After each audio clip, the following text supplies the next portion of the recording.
Subhanallah, saya punya pengalaman. Alhamdulillah Allah kasih saya 6 orang anak. Ada 5 orang perempuan, 1 laki-laki.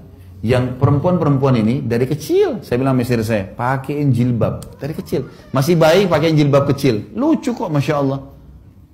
Kalau ada orang tua bilang panas, topi juga panas, gitu kan? Pakai jilbab. Subhanallah, karena sudah terbiasa anak-anak perempuan saya pakai jilbab, sampai pernah terjadi saya pulang taklim di Jakarta. Biasanya saya parkir mobil, kemudian saya naik motor, panggil anak-anak saya yang masih kecil-kecil, ayo ke supermarket dekat rumah, belanjain mereka coklat apa segala gitu. Kakaknya udah keluar pakai jilbab, naik di motor, adiknya masih di dalam. Terus saya panggil, kebetulan ini kisah anak saya, Suad namanya, dia masih di dalam. Saya panggil Suad, gitu. Dia nggak nyaut. Ayo nak, ya. Saya kebetulan, saya suruh anak-anak saya panggil saya Abati. Abati itu sama dengan Nabi Ibrahim, waktu dipanggil sama anaknya Ismail, ya Abati, wahai ayahku yang tersayang, gitu ya. Jadi mereka panggil saya Abati. Terus saya tanya, ayo Suad, kenapa belum keluar? Gak ada suara. Abati sudah nunggu nak. Saya bilang sama kakaknya, sebentar nak ya. Saya parkir motornya, dia masih di atas motor, saya masuk ke dalam. Ternyata anak saya ini masih duduk di dekat pintu, bagian dalam rumah, pintu dalam duduk dan dia ngecilin badannya gitu. Kenapa nak Suad? Ada apa? Umi belum kasih jilbab.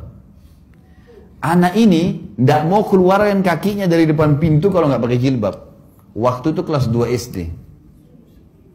Sampai saya waktu itu terharu dan saya mengatakan Alhamdulillah. Gara-gara apa Bapak Ibu sekalian? Saya selalu bilang, nah pakai jilbab wajib bagi perempuan, tutup aurat. Karena Allah, bukan karena Abati ya. Ingat, Abati pun meninggal, kalian tetap wajib menjalankan itu. Nanti kalau meninggal masuk surga. Anak-anak itu gampang sebenarnya. Karena mereka masih seperti kertas putih, kita bisa coret apa saja gitu kan. Itu tertanam di benak mereka sehingga mereka tidak berani keluar. Tidak pakai jilbab. Alhamdulillah. Anak laki-laki saya 2 tahun setengah kemarin, umurnya sekarang sudah 3 tahun, Masya Allah. 2 tahun setengah saya sudah mulai bawa ke masjid. Ada masjid dekat rumah saya jadi imam kebetulan. Kemudian ikut sama saya ajak ke masjid gitu kan. Wais namanya, Wais ayo ke masjid ya, sholat nak. Iya. Dia masih belum terlancar ngomong kan, ikut ke masjid. Masjid dia lihat saya jadi imam, dia sholat di sebelah saya gitu. Saya kalau habis sholat biasanya saya taklim, ada kultum, dosa-dosa besar saya baca gitu, baca buku. Anak saya ini supaya lihat sekali aja. Dia cuma sekali lihat saya. Saya jadi imam, dia lihat cara sholatnya. Kemudian dia lihat saya juga habis sholat ambil buku, ada buku di situ saya baca gitu. Yang kedua kali saya bawa ke masjid Bapak Ibu sekalian, dia masuk ke dalam masjid, habis salam buku itu diambilin sama dia, dibawa kasih saya. Umurnya 2 tahun setengah, dikasih disuruh baca. Saya berdiri, saya pegang, saya baca. Diperhatikan sama dia gitu. Yang ketiga kali, yang keempat kali, yang seterusnya saya bawa dia ke masjid. Dia ambilin buku, dikasih sama saya berdiri ceramah, dia ambil buku lain, dia juga ceramah. Di sebelah saya. Dia ngoceh-ngoceh saja. Sampai kadang-kadang jemaahnya ada yang ketawa gitu. Tapi dia ngomong saja. Sambil dia ikuti cara saya, pegang buku, dia juga ngomong. Lihat saya sambil ngobrol. Dia ngomong aja. Bagi saya positif saja.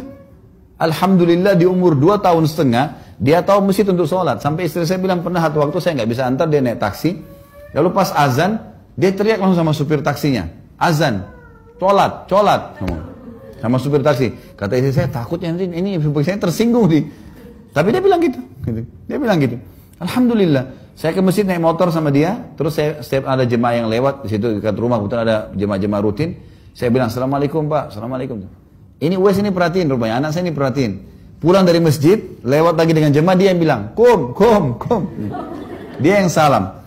Lihat pola pendidikan yang kita terapin. Cepat sekali mereka itu. Dan selalu sudah begitu. Masuk rumah sudah salam. Assalamualaikum. Dia sekarang sekolah. Masuk SD. Baru tadi istri saya cerita. Guru-gurunya di sekolah sering ketawa. Terhibur kalau anak ini ke sekolah. Jadi kalau lewat teman-teman sekolahnya. Teman-teman perempuannya. Dia tutup matanya. Dia bilang bukan mahram.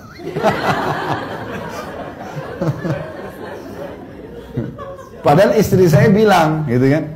Itu kan ada mbak yang bantu di rumah. Ini Uwais bukan mahram sama mbak ya. Gak boleh lihat kalau mbak begini, kalau mbak gak pakai jilbab, gitu-gitu sama dia. Rupanya dibawa ke sekolahnya itu. Ditutup matanya sama dia.